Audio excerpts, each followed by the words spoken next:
Inamin noon ni Ma Salvador na nagpaalam na sa kanya si John Lloyd Cruz na nag-separate ways na umano ito kaya naman daw nirespeto niya ito. Nadidecline rin po siya ng mga magagandang project. Hindi rin naman active siya ngayon. Sagot ni Ma Salvador matapos niyang kumpirmahin na wala na nga ito sa kanilang management team, Crown Artist Management.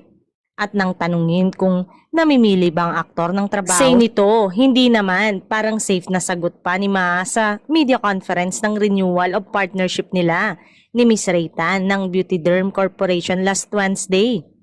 Kamakailan ay umalis at pumirma na rin sa ibang management si Miles Ocampo na pinamumunuan nila ni Mike Tuviera.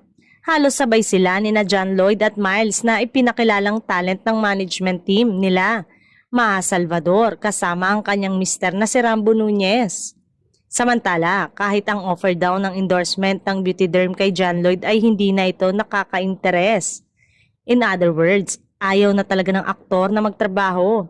Ayon sa source, tatanggap lamang ito ng trabaho kung sa dating TV network na ABS-CBN, kaya deadma sa ibang mga nag-o-offer na TV network at management.